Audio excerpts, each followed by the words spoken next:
Howdy, everyone. I'm David Glazer, and we are going to talk about tips for conducting employee interviews during internal investigations. I think just two quick announcements. So first, our next webinar is almost certainly, but not absolutely certainly, going to be about immigration issues. There's a teeny possibility we may shift over to provider-based topics, but I think the provider-based one will be in April, although even that's dependent on new guidance we're expecting about provider-based sharing. And it continues to be a hot topic, by the way, the provider-based sharing thing. If you get anything from CMS where they're going after you for sharing space in a provider-based setting, give a call to Katie Ilton, Briar Andreessen, or me. This is a big topic. So like I said, March is probably immigration. But the only other thing is all of our past webinars are free and online, and you can just Google Frederickson Health Law webinars and do that. Oh, a third one, except I only need to get the information on this. We're on Twitter. I, in theory, am on Twitter, and dglazer@fredlaw.com. I have to make that happen. And I mention this because Briar Andreessen, our wittiest lawyer, runs our Twitter account, and I'm hoping that she will be sending out both informative and funny things. Okay, moving right along. So investigations are interesting. I learn a lot from each of them, and we'll talk. Basically, this is all about the lessons learned, right? So the first question is, who do you want to do the investigation? Most of the webinars we do are heavy on legal analysis. This one is going to be heavy on opinion. Reasonable people can differ about a lot of what I'll say today.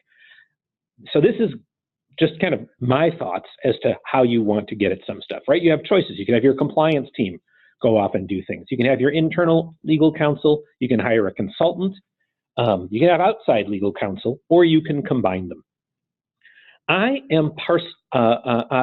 find myself leaning towards combinations thereof for reasons that include the fact that teams are better, right?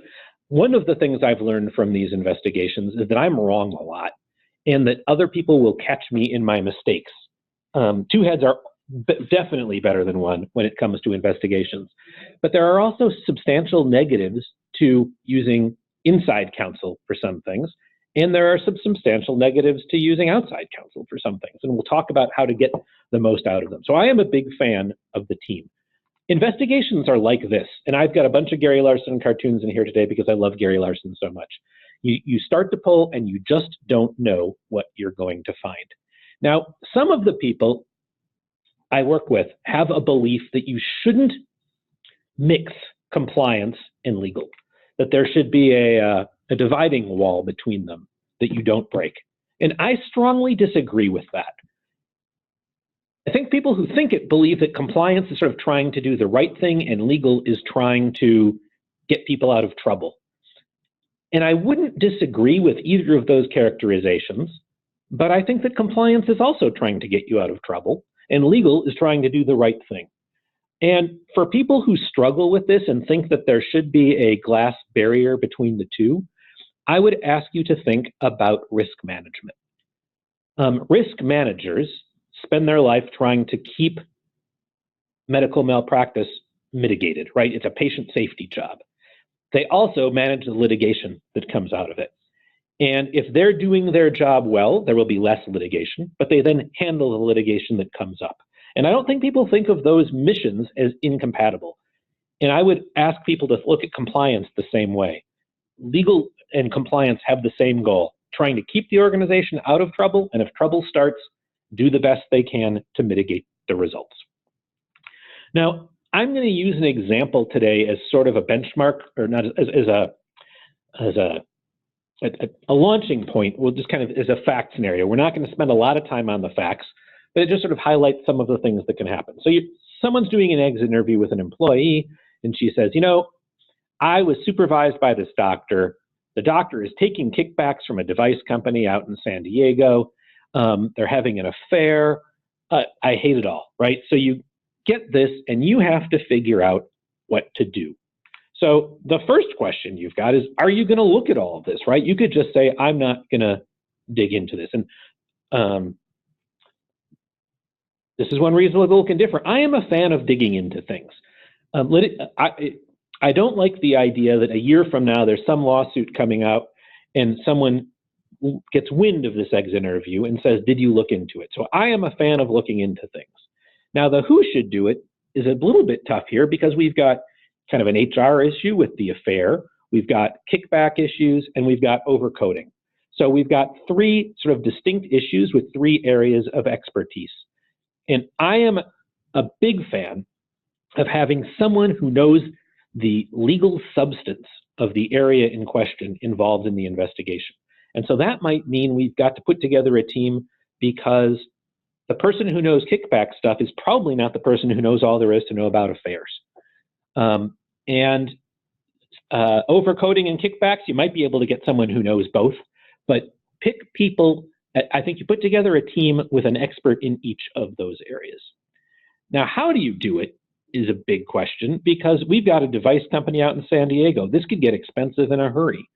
And we'll talk more about this in a little, but I believe that you can get a lot done on the phone. So you probably aren't flying out to San Diego, but some of that will be fact specific. So who starts the internal investigation? Do you use the attorney or the compliance officer? So let's think about some of the considerations. A big question is who are people going to be most honest with? And I think I'm going to use a real world examples throughout this. So one recent situation, a colleague and I were doing an investigation and a really good internal legal counsel. And they were saying, hey, we'd like to sit in through the interviews. And I get that. And I kind of, if I were the internal counsel, I would want to sit in on the interviews. And I like these people. I think they would do a great job. They would be good questioners and they would sit quietly when appropriate. And I pushed hard for them not to be included through the whole thing. Well, we wound up trying it with them in. So they were in for the first part of the interview. And then at some point, a call came in, and so they stepped out. While they were gone, the entire tenor of the interview changed. And the interviewee shared some stuff that they were clearly uncomfortable talking about in front of counsel. Why? They were embarrassed. And it's interesting because you might think people will be more honest with the people that they've got a long-standing relationship with, right? They trust them. But that ignores an important fact. I don't know if ego is the right word, self-consciousness. If you're going to tell someone you screwed up, it's often easier to do that to someone you don't know that well and who you're not going to be working with for the rest of your career. And so I believe that outside counsel have a giant advantage when it comes to interviews, which is they're temporary. And I think people are often more honest with it. It's sort of like the internet, right? And there's like some confession site. I don't know what it's called or anything like that, but people can go on and confess on the internet anonymously. I think there's something to that, and I think that's one of the biggest benefits of bringing in outside people for an interview.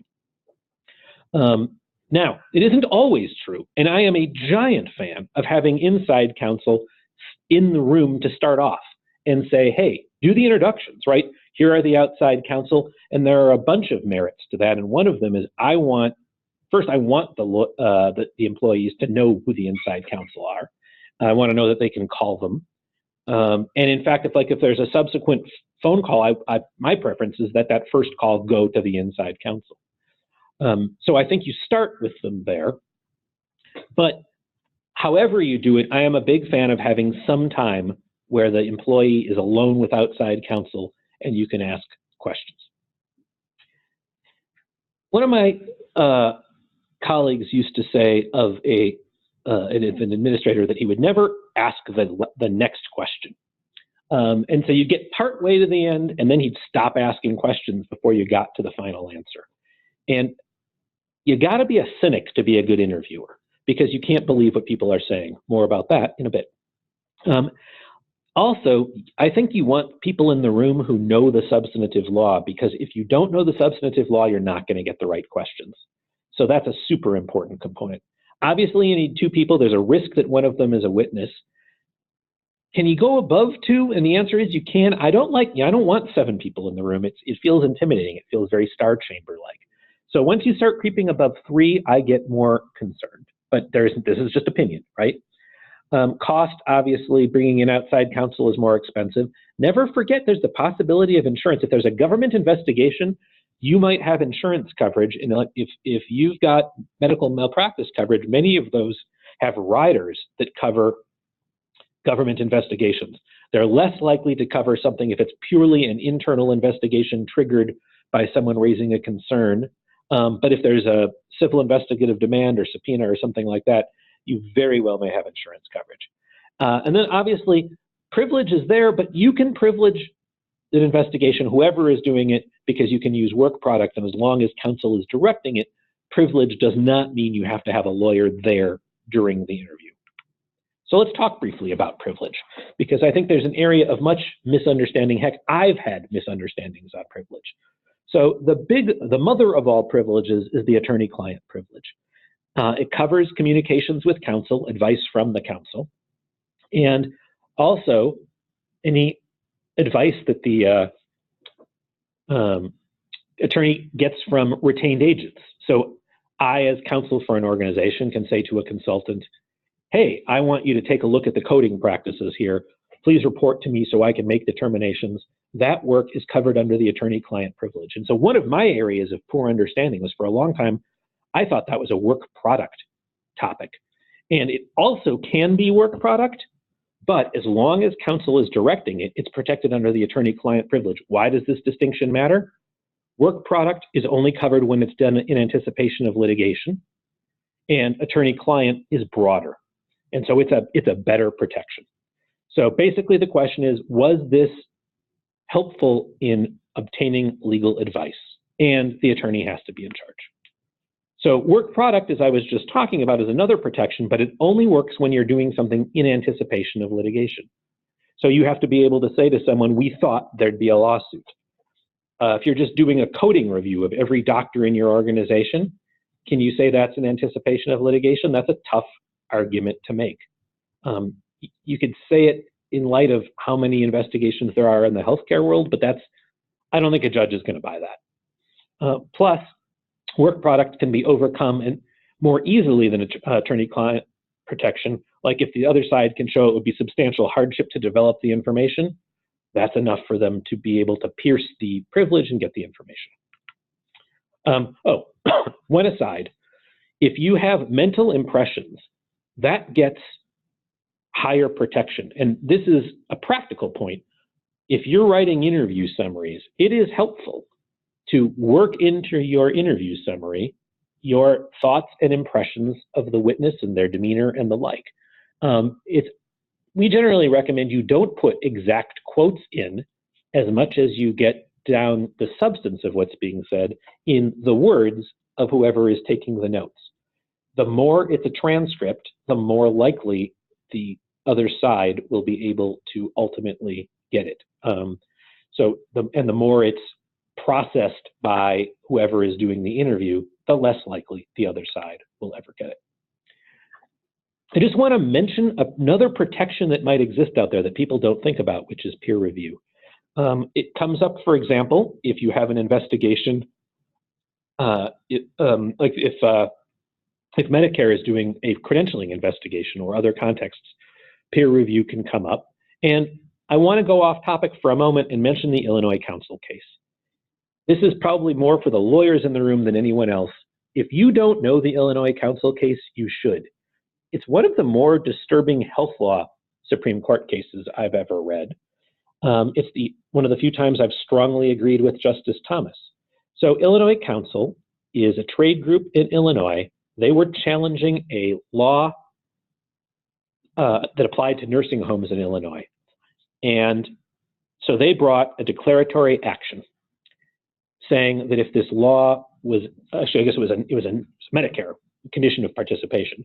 If the condition of participation was imposed on their members, it would make it difficult for them to stay enrolled in the Medicare program. Well, that suit was thrown out, and it was thrown out because the Medicare program said, you need to wait for us to enforce the rule and then appeal from any action we take. And that until we take action, you can't seek a declaratory injunction. And I mention this because if CMS comes in and asks for your peer review material and you say, we won't give you the peer review material, it's still unclear as to whether you can go into court and challenge CMS before they opt to throw you out of the Medicare program. Really disturbing and a really helpful thing to know. Okay, what is not privileged? Well, facts aren't. So you're just going to get protection for your analysis. And then I think people know if you've got third parties sitting in and listening to a conversation, or if you're giving business advice, that will get rid of a privilege. And if the lawyer foolishly gives advice on how to commit a crime, that gets rid of the privilege. So it's really important as part of this interview process, whoever is doing the interview, let's say you've got a compliance person doing the interview, they need to tell people legal is involved. And sometimes people want to minimize, right? They want to make this not a big deal and not highlight the existence of legal in their role. But you want to do that. The Supreme Court case on point is called the Upjohn case.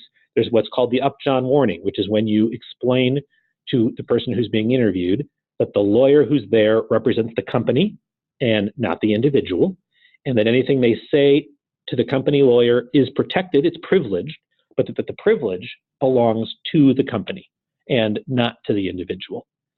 But they need to know legal's involved, otherwise the argument for privilege is very weak. As part of that protecting the privilege, you want to ask the employee to keep information confidential. Keep it confidential from their coworkers, from their family. As an aside, and reasonable people will differ about this, will often acknowledge to the person, look, I know it's weird that you're talking to a lawyer today, and you're going to want to go home and tell your spouse how weird your day was, and I get that. And you can even do that, but I would ask that you refrain from talking about the substance of what we do. This is a tough line to walk, right? But realistically, you know people are going to want to talk about this, and so I guess my goal here is a practical one, to try to limit to what they talk about to things that are unlikely to really hurt the investigation. And so rather than going with a rule that I think no one's going to follow, don't mention this to a soul, I try to draw lines that I think the employee might actually respect. So that's a Glazer opinion again. Now, the government, they're on here for a specific reason. There have been a number of situations where the government gets mad because they perceive companies are instructing employees that they can't communicate with the government. And if you tell someone this is confidential, you can't talk to anyone about it, that person might think you're prohibiting them from talking to the government. And so instead, we recommend doing what's on our little agent cards. And if you don't have one of our what you need to know if you're contacted by a government agent cards, let us know, we can send those to you. Tell the employee, look, if you're contacted by a government agent, you are free to talk to them, but you don't have to. And make that really clear anytime you're talking to someone as part of an investigation. What if the employee brings counsel? Well, that's an interesting question. We're going to talk about that a couple of times over the slides, but I generally am a fan of allowing it. So what are the downsides? Well, the first downside is counsel can get in the way, right? But hopefully they won't, and I figure if they do, I'll deal with that accordingly. I generally want people to feel comfortable, and so I will let them bring someone who makes them feel comfortable. But this could have implications on privileging. It makes it harder to argue that this conversation is privileged because there's the presence of an outside person and they're represented by someone. Now, as long as you talk about it in advance, I think there's a pretty good argument that you've got a common interest, that the employee and the employer have a common interest in this investigation by the government. And so you can agree to that, and just like a joint defense protection, it probably applies.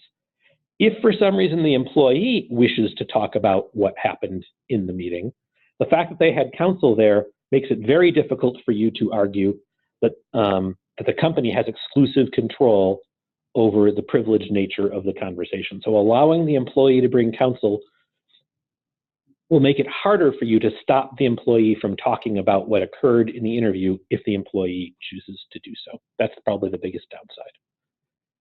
All right, in order to have a protection, do you have to have a label? Like if you have a document, does the document have to say attorney-client protection in order for attorney-client privilege to have protection? No.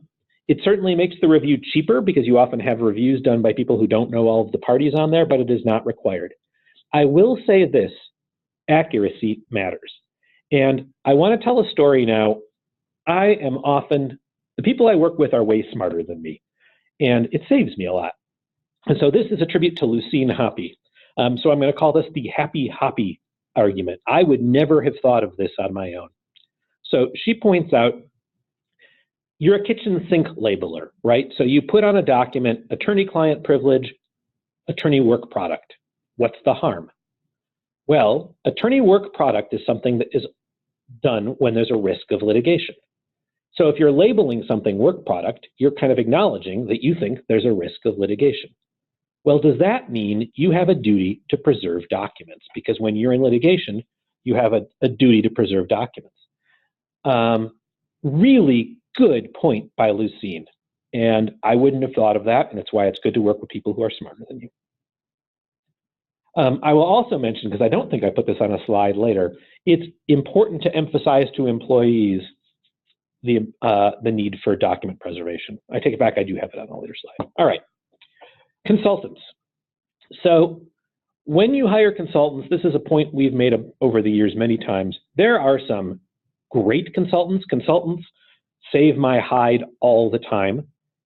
I've had a few times where consultants are stunningly bad. So the worst case scenario was the consultant who said at a lunch to Steve Beck and I, "Oh, he's Indian, all Indians commit fraud."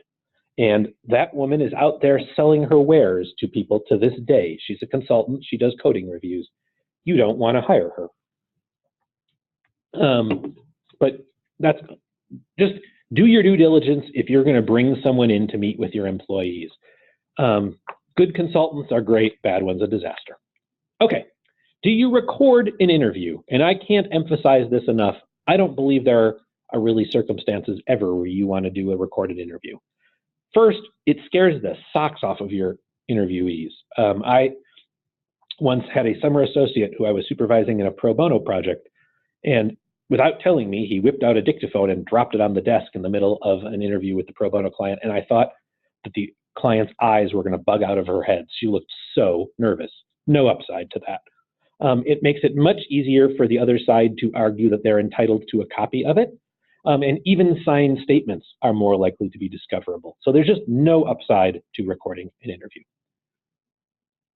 When you're thinking about going into the room, you got to think about what documents you're going to put in front of the employee. And there are pros and cons, right? If you refresh the employee's recollection, there are positives. You're going to get a more accurate story.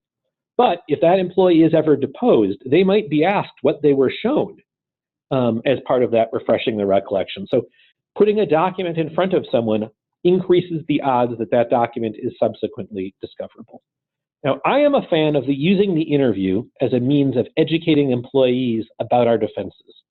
So I think interviews are a two-way street. We're getting information from whoever we're interviewing, and we're helping them understand what our defense is. And I think documents are a way of doing that, and it's important to know the story. But just think about the fact that if you put a document in front of someone, that might be discoverable later on. So that doesn't mean you don't do it. We show people privileged documents all of the time for a variety of reasons. Just be aware of it. So who is your interviewing role model? You can be Perry Mason, Sherlock Holmes, Columbo, Miss Marple, right? So I don't really know Miss Marple's personality on the interview as much. The first thing is, I think your interviewing role model should be you. You can't be somebody else. I kind of like Columbo's golly gee whiz. I don't think your goal is to make people feel like they're, well, it's not like this. Another Gary Larson. Still no money, huh? Well, let's see if Rudy and his wiffle bat can help encourage you. That's an ineffective tool of persuasion, but I don't want to try to make people feel badly. This isn't the Spanish Inquisition. You want to get people talking. And so as a model, you want to pick the folksiest person you can and still be true to yourself. So my first interviewing tip, I think, is all about making people feel comfortable. So this is a Gary Larson cartoon that's not exactly on point, but I love it so much. I wonder if she knows I exist. Should I call her? Maybe she doesn't even know I exist. Well, maybe she does. I'll call her. No, wait, I'm not sure. if she knows I exist, dang. While she's thinking, you know, I think I really like vanilla. This is maybe a good Valentine's Day cartoon, right? It's the love off kilter. Well, the reason this kind of fits is that when you're doing an interview, the interviewer this is something that's normal to them, right? You've probably done dozens of interviews, maybe hundreds of interviews. For the person being interviewed, this is totally new to them. There is a giant disconnect, and they're probably scared. They might be scared for themselves. They might be scared that they've done something wrong. They may be worried that they're going to go to jail or that the company is going to cease to exist. It's almost certain that they have fear. And it's easy to forget that when you do lots of interviewing. And so I try to do things. I'll bring chocolate, right? And I will joke and try to lower the temperature in the room because I think people who are comfortable are more forthright. And so a lot of effort in my mind goes into not shining the lights in the person's eyes. Now, this is another giant difference. And I will tell you, I have seen a bunch of different interviewing styles. And another thing I would say, I am a fan of trying to get into interviews with as many people as you can, watch different styles and see how things are done. So there have been times I've been with other law firms and I've watched how they go at questions.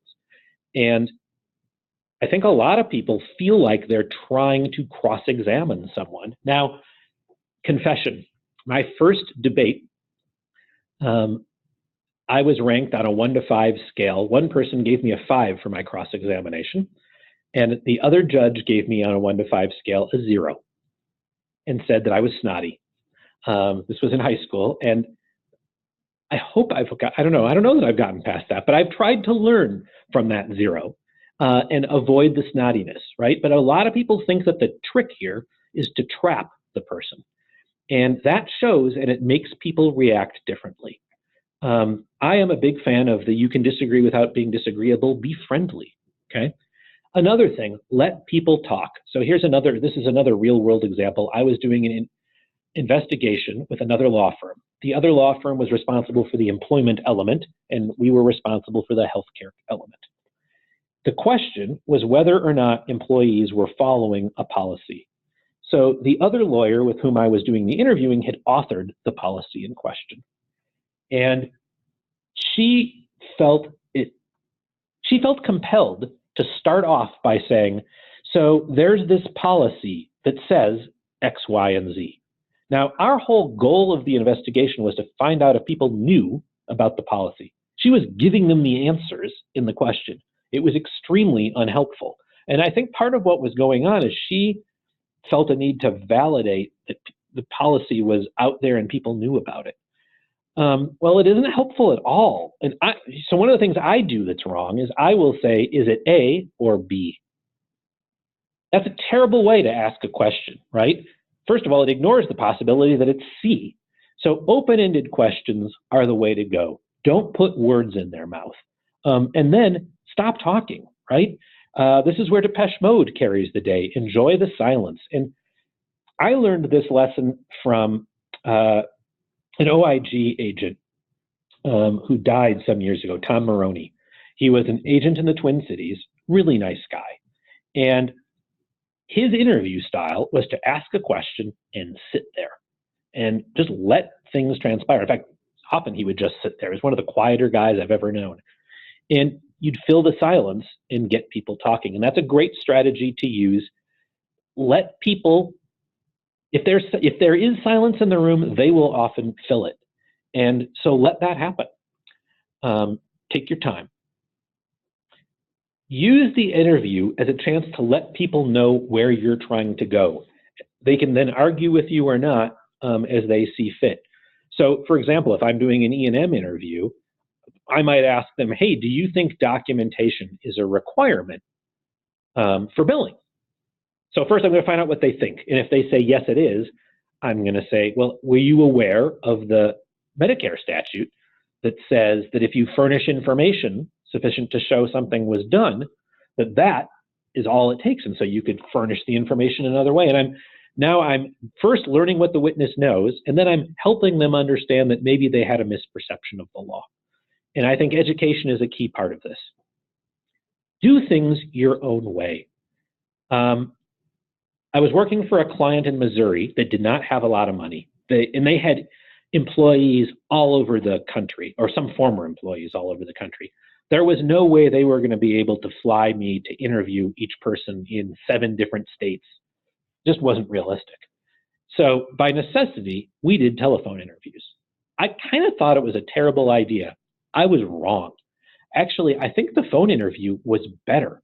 Much like I was talking about how the anonymity of the internet can get people to do stuff, I think people almost forgot I was there, and they were really candid on the phone. Now, if you've got to go through a lot of documents, that can be hard to do, although you can get there through screen sharing options and stuff like that. And so there are times when a remote interview is not only cost effective, it might actually be better. And I know there are some people who will say, well, you can't tell if people are lying, but one of the lessons I've learned over the years is I think a lot of the classic tells that you're supposed to have as to whether people are lying are themselves lies. Like the best psychopaths, people don't know when they're lying. You know, Ted Bundy is going to lie to your face and you're not going to know. And the fact that someone is talking quickly or gesturing with their hands does not suggest that they're lying. So I'm actually not a big believer that you need to be physically present. So let's think about some of the logistics. Where do you do it? I get less hung up on this, but as part of my make people comfortable, I will often go to them, but here's a giant caveat. A lot of people don't want lawyers showing up at their place. You don't want people in suits and briefcases showing up at their place of employment. It's going to make people ask questions. And so often people will feel comfortable out of their normal environment. It's sort of backwards. And so whether you bring them to the corporate office or go to a coffee shop where you can get a back room someplace and have true privacy, pick your location that's going to get the privacy that will help the person feel comfortable. And one of the things I just do is ask the person I'm talking, hey, where would you like to meet? How long to schedule interviews for? That's a tough question. I always leave extra time because you don't want to have to go back to people over and over again. So I would rather get done early than not have enough time or be rushed. So whatever time I think it is, I add 15 minutes of fluff. And recognize that you've got to lead up and wrap down. So no interview should ever last less than half an hour. Most, I would say typically 90 minutes to 2 hours is probably the most common. Certainly have had some that have gone all day, right? Who do you talk to first? Well, my view, I start with the tippy top person, whether it's the lawyer or a high level person who can set the table is my first thing.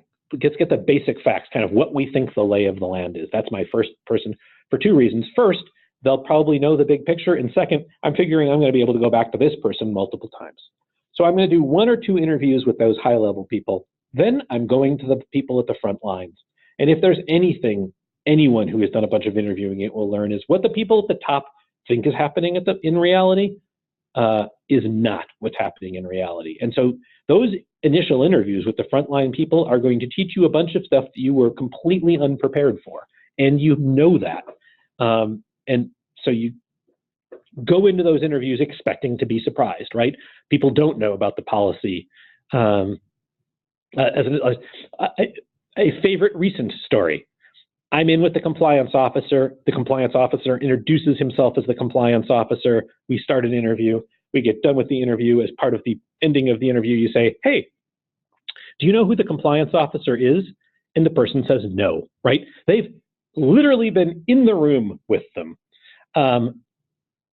You get surprised in these. You have to talk to lots of people. Go bottom up. Do you write out the questions? I personally go through the exercise of writing them out and then not always reading them all along. The reason I go through the exercise of writing them out is I want to make sure I have them all sort of conceptually down and I really take the time to get it right. But then I don't follow a pre-programmed thing in the interview because I want it to flow naturally. And if a person is taking me in a direction, I want to follow that without forcing them to stick to my script. And then you can always take a break and excuse yourself and go look at your list and see what you missed. So I think you write them out and then don't follow it religiously. here is a fun story. So on this webinar is another person who's taught me a lot. So we're doing an investigation. The subject starts with a malpractice case, and they're interviewing a medical professional. Hey, you were listed in the record as participating in this care. I never treated this patient, says the medical professional. That seems weird. A little more digging happens, and it turns out there's a pattern of people appearing in a medical record who assert that they've never been involved in the care with the patient. So we have to figure out why the record is inaccurate, and we have to figure out how to do it. And the idea that someone came up with was placing a camera in the area to film people entering and exiting the room. So would you ever do that? It's an interesting question. We did, okay? So we did that for 2 weeks. And in fact, it's interesting. I remember it was over a Valentine's Day. So this is an anniversary. I think this was 3 years ago. So we've got the video now. Now we're going into interviews. Do you tell the people that you did this camera work? Well, what are the pros and the cons? First, it's fairly intrusive, right? And in fact, we checked state law to make sure it was okay to do it. First question, is what you're doing legal? It's going to make people feel really awkward if you tell them you did this. What's the best way to play this out?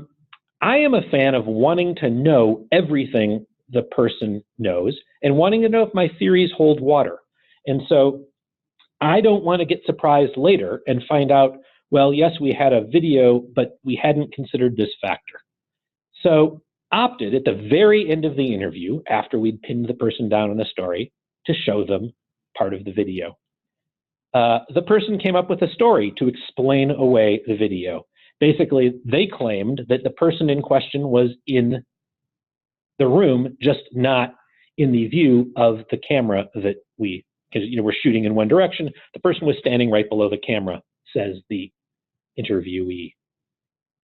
Well, the person who was running the investigation, the compliance person who was really smart, had set up 2 cameras. And so the person didn't know it, but they had just set themselves up in yet another trap. And that one, we didn't let them know. That was a really poorly constructed sentence. But here's the bottom line. Whenever you give up what you know, you're giving the person you're interviewing some leverage over you, right? And so you might want to hold some stuff back, but you want to get the true story. And that balance can be really tough. We hit the sweet spot on here, and I would love to claim that it was me consciously hitting the sweet spot. It wasn't. It was an element of being surrounded by a really smart client and some luck, and it worked out really, really well. So employees might have a bunch of questions. A common question, do I have to talk to you?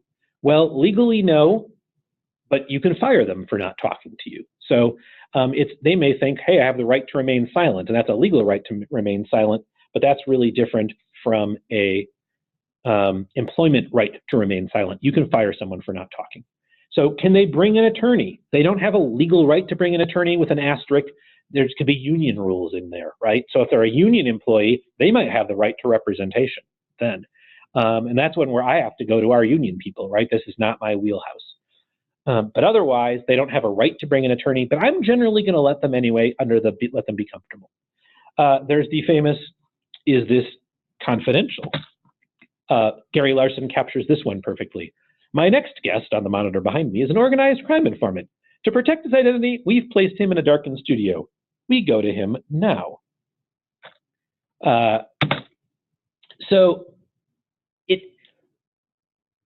There's a natural instinct to promise confidentiality because it makes people feel like they can talk, but you can't overpromise confidentiality because you may find yourself in a situation where you go doing a disclosure to the government and you have to talk about what you learned in the interview. So I always tell people we will do our best to keep the information confidential, but that there might be some situations in which information has to get disclosed to the government, and I can't promise it. Heck, you might even have to disclose it to the board, right? That's a possibility. And so I don't want to lie about that. A question you might get from a former employee, why should I talk to you, right? I'm busy, can you pay me for my time? And my answer to that question would be yes, I think you can. You worry a little bit about someone arguing that you were buying off the former employee, But I think it's totally reasonable to say, hey, we need your time. You don't have to volunteer it on our behalf. We'll compensate you kind of reasonably for it. Now, if in the unlikely event that there's ultimately a trial, could someone try to impeach any testimony from that person because you've paid them? Sure, they could try. But A, most of the stuff doesn't go to trial, and B, you would say, well, there's a reason for it. We didn't want to make them work for free. So my opening spiel is always pleasantries, and you just chew the fat a little bit and be nice. Then we do the Upjohn Warning. So, hey, how's it going? But this is weird for you, right? How many times have you been in with a lawyer? I'll often ask, have you been through the legal process, right? Give them the Upjohn Warning, which for me is saying, so I represent the company. I always talk about how I am not the lawyer for the internal counsel. I'm not in-house counsel's lawyer. I am not any particular person's lawyer. I represent the company, and I'm here on the company's behalf. Anything you tell me is privileged, but the privilege belongs to the company, right? And as part of my Upjohn, I'm trying to minimize it a little by highlighting, whoever else is in the room, I don't represent them either. I will then pull an Admiral Stockdale. Do you know why we are here?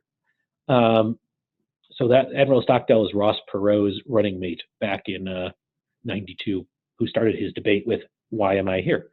So if in most interviews, the person I'm interviewing is not really at risk, or we don't think they are. And if that's the case, I'm going to try to reassure them. And I will reassure them with something like, hey, I don't know a fact right now that suggests that anything could happen to you. Now, I always put that caveat in, right? Because things could change. Heck, in the course of the interview, the person might confess to a murder to me. I'm not promising them they're not going to get in trouble, but I will tell them if I don't know anything at that time that I don't have any reason to believe that you're in trouble.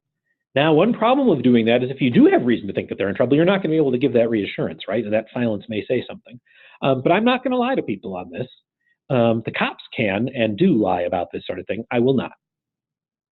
I then say, hey, do you watch TV cop shows?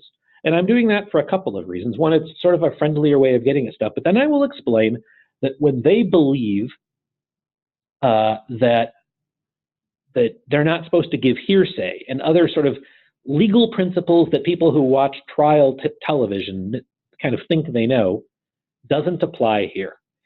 In fact, what I will tell people is, look, if you've heard someone from someone else, that can be really important to us.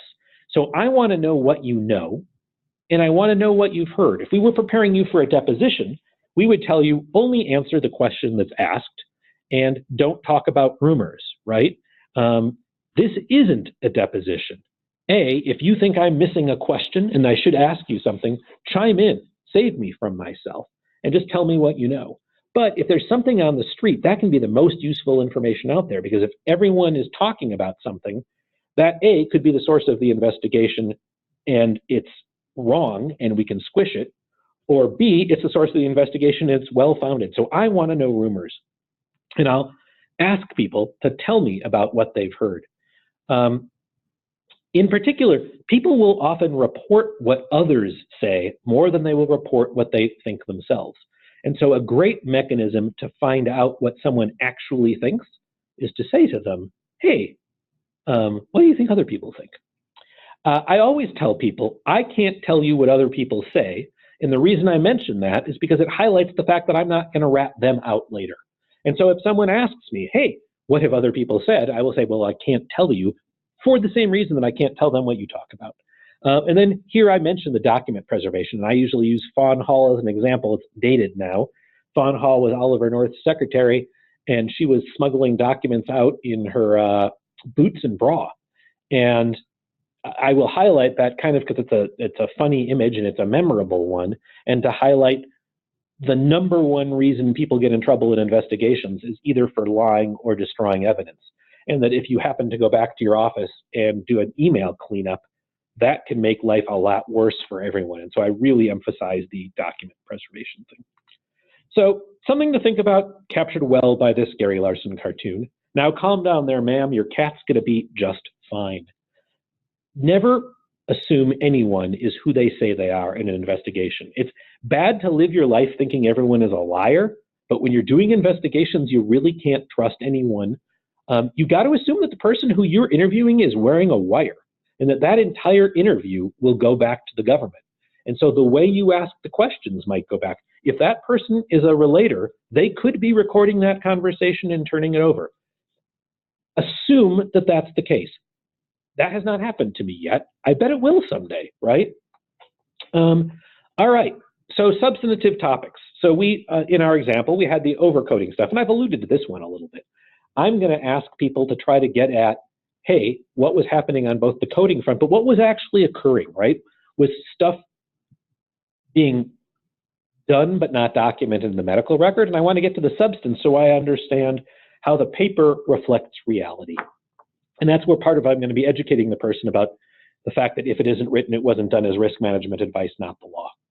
On the kickback issue, we're going to have to gather all that we can about the relationships. Who gets paid by who? What financial relationships are out there? What social relationships are out there? And then, speaking of relationships, we're going to have to deal with this whole affair thing. And that's where I'm going to turn to the employment people, because that's not my wheelhouse. I'm going to pair up with an employment expert or an HR person to handle that part of things. So this is another super smart client of mine, and people who have heard a bunch of our webinars will have heard this example, but it's so good. So a patient calls up, says, the president of the group treated me, I got billed for a complete physical, and I never removed any clothes. And you pull out the physician's appointment book, and you saw that they saw 67 patients, even though they were scheduled from 9 to 3 and took lunch. This is the poster child. Oh, and we've got a great physical documented. This is a great example of the situation where the paper and reality aren't the same. And if you don't talk to people, you won't recognize that the paper is wrong. And so I don't think an investigation can ever be done solely off of paper. You have to burn the shoe leather and talk to people. Okay, so just to tell you where things are going to wind up, I've got about 2 or 3 more slides on this, and then we're going to end with what you need to know when you're contacted by a government agent training, which is off topic a little. It'll be the last 7 minutes or so of this. And people who have heard that before, you can sign off when we get there. So I worry in investigations about causing harm. And that harm can be in 2 formats. Either you can just embarrass someone, or you can get yourself sued, right? When you come in and say, hey, we're investigating Dr. X, there are allegations that Dr. X has been accepting kickbacks. Well, Dr. X may have an axe to grind if Dr. X wasn't, in fact, accepting any kickbacks, right? You are potentially defaming Dr. X. And so you have to be really careful, both at the beginning of the interview and even as you ask the questions, to highlight that you don't know what's going on, right? I've seen situations where, for example, a clinic is investigating a doctor, and the doctor gets offended enough at the investigation that they leave, and they're ultimately exonerated, but they're bitter at the way the investigation was conducted. And this is tough because I just said you can't trust anyone, right? So you can't believe that the indignant doctor was necessarily being straight with you, but they might be, right? The most indignant, if you are accused of wrongdoing and you didn't do anything, you might be pretty indignant about that. And so managing those relationships and helping everyone understand we don't know yet. That's where digging up the facts. One of the things I will always tell employees is that, look, about 3/4 of the investigations we work on end without any money changing hands. It might be higher. It might be 80 or 90% of the investigations we work on just go away, and it turns out it was just a misunderstanding. And I say that for A, because it's true, and B, it calms people down, right? Just because a bunch of lawyers are showing up doesn't mean that that this is going to be on the front page of the paper. And so it's important for folks to understand that. Plus, if you do this wrong, you can create whistleblowers. When you call up the device company and start talking to them, whoever you communicate with there might choose to go to the government. I am a fan. When I do that, I usually call legal counsel. If I can't find legal counsel, I will go to their compliance officer. But usually I just call and say, hi, I'm trying to get a hold of your legal department, and find either inside legal counsel is the first step. If I can't, then I find their outside legal counsel. What to say to employees is tough, right? I am a fan of the basic honesty approach. Hey, we're doing an investigation. We don't know where this is going to lead. And you really want to avoid a situation where you're obstructing justice. So here's a real world problem. You get word that the Office of Inspector General has interviewed a couple of former employees. So you have to decide right now, are you going to go reach out to your other former employees to try to give them a heads up? Now, if you don't, they may get called, and those cold calls sometimes result in people reacting poorly. If you do, the government might think that you are trying to obstruct their investigation, or at a minimum, that you're embarrassed by what's going on. So how do you balance these? Well, first of all, assume that if you send anything out in writing via email or letter, assume it will fall into the hands of the government and write it accordingly. But be transparent again, right? Tell them, hey, look, we've received word that the government is trying to reach some former employees. If they contact you, you certainly are free to talk to them. You have every right to talk to them. You don't have to talk to them. If you'd like to have legal counsel, we're happy to provide you with that legal counsel. And if you're contacted, we'd certainly appreciate it if you let us know. And you want to, all four of those points should be in there. And I want to reemphasize, they have the right to talk to the government. You make it very clear that they can do so. Okay, so bringing this home. I always end by asking about the compliance plan. Do you know who the compliance officer is? Do you think that the organization tries to do the right thing? Questions like that. And then I will ask, what would the most disgruntled person say about the organization? And that's an attempt to get at what the person thinks but may be embarrassed to have attributed to them. And then the follow-up to that is, hey, are they right? And in what ways are they right? So actually, I try not to just ask, are they right? Because that's easy to say no if they think that they're mostly wrong. But I want to find out in what ways are they right and in what ways are they wrong. I'm going to repeat the request for confidentiality, make sure they know how to get a hold of me, and then give them time to ask what's going on because I want them to feel comfortable. And then remember, this is educational in every sense of the word. And what I mean by that is you're going to be learning the facts as part of this investigation, and you are going to learn from each investigation. You don't know what's going on, and you will always be surprised at what's up. Just acknowledge that and embrace it. And use M&Ms as a double entendre of sorts, because literally I bring candy to interviews a lot because I want people, it's part of having people feel comfortable. But then use morbidity and mortality conferences. After the investigation where we used that camera, I came back to the group here and we took apart everything we did in that investigation. And it was really useful. I learned a lot from that. And I think at the end of a day of interviews, whoever was in the room should sit down and talk about what they did well and what they did poorly, questions they wish they had asked, stylistically things they could have done differently. If you do that a few times, you'll be a better interviewer. All right. I have one question so far, then I'm just going to go on with what you need to know if you're contacted by a government agent. That's how we'll end things. But so the question, hey, education sounds like leading. That is true. So you can't lead a witness in court, but you can totally lead a witness in an investigation, right? It's not impermissible. Now there might be times you don't want to do it because you don't want to mess up your fact gathering in certain circumstances. But the fact of the matter is, I want to lead the people to certain places that are accurate, and there's nothing wrong with that. You can't do it in a courtroom. You can do it in a witness interview. All right, so if there are other questions on that, I will answer them as they come in. But otherwise, I'm going to end with a quick overview on what people need to know if they're contacted by a government agent. This won't vary from past presentations of this, so if you've heard it before. Any of these agencies can show up, and many of them do. We recently have had, the postal inspector contact people, the Medicaid Fraud Control Unit. So the railroad people, Medicare, the OIG offices around the country are closing. I believe that the Des Moines office, I think, is now closed. And I think Omaha and Minneapolis cover Iowa. And the number of investigators is down, and so sometimes they borrow people from other agencies. The fact that it's a postal inspector doesn't mean it's a minor investigation.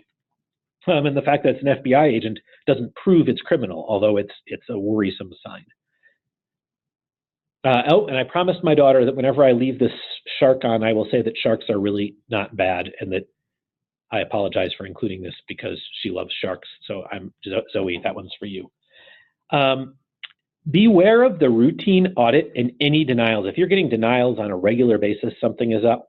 And anytime you get a personalized letter from Medicare, something is up. And if you get something that looks like an audit or a survey, something like this, if it's got a bird on it, it's a big deal. And so surveys like this can be indicators of problems. This particular one, involving automated hemogram indices, asked lots of questions about the lab. The physicians usually didn't know how to do stuff. And I want to skip ahead to the last questions. So did the lab notify you that the automated hemogram indices were part of the profile? What was going on here was that a lab company told people, hey, you buy this machine and you can bill for these extra lab tests. And no one knew what was going on. The doctors who owned the lab were like, yeah, they claimed to have ignorance, something that the government's never going to buy. And then where was this last question, 4E? Were the indices useful to you in the treatment of the Medicare patient? I worked with a dozen different doctors in different practices who had gotten this survey back in the mid-90s. 11 of the 12 answered the question with a no, the indices weren't useful to them. Had all of those individuals just acknowledged submitting false claims to the government? Now, I could make an argument that the answer is no, they hadn't, and that the reason is that this question was a hindsight question. In hindsight, did you think that they were useful to you in the treatment of the patient? And as long as when ordered, the doctor thought that they might be useful, that's enough to justify the bill. And that's true. The problem with that argument is that the doctors didn't know what the indices were, and therefore I think they really couldn't argue with a straight face that they thought that they were going to be useful. So checking that box and sending that in is a roadmap for the government to accuse you of false claims. It's this problem. Open the gate. It's a big wiener dog. Anytime you have to sign a certification, like I saw something in the northeastern United States where a program safeguard contractor sent out a survey, and then it included at the end a certification, and you were signing under penalty of perjury. That's a big deal, and you need to worry about that. And you need to train your people that if they're signing something or sending in things that look like surveys, they should be nervous. Anytime you get contact from the OIG, that's a big deal. If the contractor wants to meet with you, that's a big deal. And then obviously complaints from patients and employees.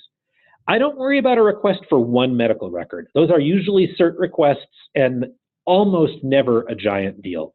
A request for multiple medical records is almost always a big deal. And of course, if agents pop up at someone's home, that's a big deal. And they do pop up at homes because when they pop up at the office, they know someone's going to call a lawyer. When they pop up at someone's home, they figure they'll actually get to talk to people. So agents really do show up at homes. And you need your employees to know that that might happen. And you need to understand that when you tell them it might happen and prepare the socks off of them, when a guy with a gun or a gal with a gun shows up at their door, they're still going to panic and many of them will talk. But have them know how to get a hold of people. You guys should all have at your house the phone numbers of everyone you would need to get a hold of if you got a call at 7:30 on a Thursday night saying that a government agent was at someone's home. You want like a little phone tree of sorts ready to go so you would know who to call, and that if someone gets visited, they know who to call. So it's important for your employees to know this is the phone number to call if someone shows up at your door and says they're a government agent, right? And they need to know that they need to ask for a badge. This subpoena goes out. The United States Attorney requests you don't disclose the existence of this subpoena. This one came out of the Atlanta office to some doctors around the country. Any such disclosure would impede the investigation being conducted and thereby interfere with the enforcement of the law. If one of your employees got a subpoena that had this on it, would they tell you that they got the subpoena? It's understandable that they might not. I think the only shot that they will is if you train them ahead of time that whatever they get, they can always come to the company legal counsel and ask about it. We just recently had some clients get a letter that said, it was from a Medicaid program and it went to the bank, and it told the bank that they're not allowed to disclose the existence of the letter, and they can't tell anyone about the investigation. And it's unclear that that's constitutional, frankly, but this sort of thing happens, and even if you tell people they can tell you, they'll be nervous and they might not tell you, but you need to warn them ahead of time. If auditors show up, you want to be friendly, get them in a room where they know, where you know what they have access to, make sure they don't leave with any originals. We had a client in New Mexico where the agents walked out with original medical records. And if they offer you an exit conference, take advantage of it and get your legal counsel on by phone, because exit interviews are great. Telephone calls, be skeptical that whoever is calling you is who they say they are. Call them back. Telephone fraud is a real thing, so never give any information to someone on an initial call from them. You call them back, period. If you don't recognize the voice and haven't talked to the person before, make sure you know look up their number on the internet and check with them. If they have a warrant, they get in and they get what they want. In any other circumstance, you have time to gather your thoughts and get on the horn with a lawyer.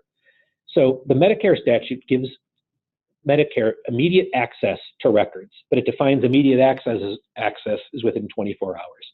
So you have time to find out what's going on, get their business card, and talk to legal counsel. If they have a civil investigative demand, a subpoena, any other document giving them the right to records, you get time to figure out what's up.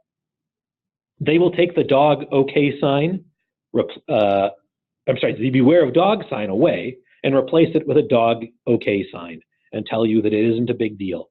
If someone shows up at your office, it's a big deal. If someone has taken the time to send you a subpoena, it's going to be a bunch of work for them. As we said before, 75% of the time that investigation is going to end without you paying money, but that might be 4 years or 5 years from now before you know it. It's going to be a big deal. So agents will try to get you talking with fear or the Tom Maroney strategy of silence. If you say that, if you say, hey, the lawyer said it was okay, you've waived attorney-client privilege, you never want to do something like that. Most of the situations where there are investigations are a misunderstanding. You'll get there, but you're not going to get there on the first day. And you want your legal counsel there when this is happening, so take your time. Don't have that conversation with the agent right out of the chute. Get their business card, get the facts straight, and then you get to go talk to the government. You're probably right that it's a misunderstanding, but there may be some rule out there. Katie Hilton and I were talking this morning. We discovered there was a regulation about Medicare Advantage plans that neither one of us knew about. We've talked to CMS about this. The people we talked to at CMS didn't know about the regulation. So maybe I shouldn't feel bad. I do feel bad. You'll learn stuff all the time. You may have broken a rule that you didn't know about. So just stay quiet. You have the right to not talk to the government. Everyone in your organization has the right to not talk to the government, with the exception of licensing boards. The government can compel licensed professionals to talk to licensing boards. No one else can be forced to talk. The government generally can't get documents without a warrant or a subpoena. I should have put an asterisk in here for medical records, where Medicare can get medical records from Medicare patients under the immediate access provision. They can't get privileged information, and they can't prevent you from talking about the interaction with them. They can't say that you can't. You have the right to tell someone the government came to talk to you. You can't prevent employees from talking to the government. Anyone who talks to the government has to tell the truth or face the possibility of an obstruction charge, or what's often referred to as 1001, a lying to a government agent. That's a lot of what, like Flynn, when he got rung up for lying to the FBI. Lying to the FBI is a crime, and in many investigations, it's the crime that actually sends people to jail. And then don't destroy and hide documents. Last cartoon, take this handkerchief back to the lab, Stevens. I want some answers on which monster did this. Godzilla, Gargantua, who? The good news is agents are usually pretty darn good, way better than this. And I am glad, because it's the good agents that let you close an investigation. That's why 3/4 of the time you don't pay money. Last question that came in, is Upjohn just for a lawyer to present during an investigation, or should HR or a compliance officer say Upjohn as well during an investigation? That's a great question. And if assuming that the investigation is being done at the direction of counsel, they absolutely should give that warning. I guess let's put it this way. If you don't give that warning, assume that you're not working under the attorney-client privilege. And you aren't required to have investigations be privileged, right? That's not an obligation. You can choose to have the investigation be discoverable. But generally speaking, that's not a choice you want to make at the beginning. It's a choice you'd want to make at the end when you have all of the facts. You may always ultimately waive privilege. But when you're starting, I think you want to invoke privilege. And if you're going to invoke privilege, you need to give that warning. And that warning has to be given by whoever is doing the interview if they're working at the direction of legal counsel. Well, we went a few minutes over. I'll just do a reminder. We think that the March 13th webinar is going to be on immigration issues. You'll see an invite on it. Teeny possibility, it's a different topic, including provider-based, but I bet that's going to be in April. Thanks much. If you have questions, you always know how to get a hold of me or any of my colleagues here. We're always happy to help you out. Happy Valentine's Day Eve.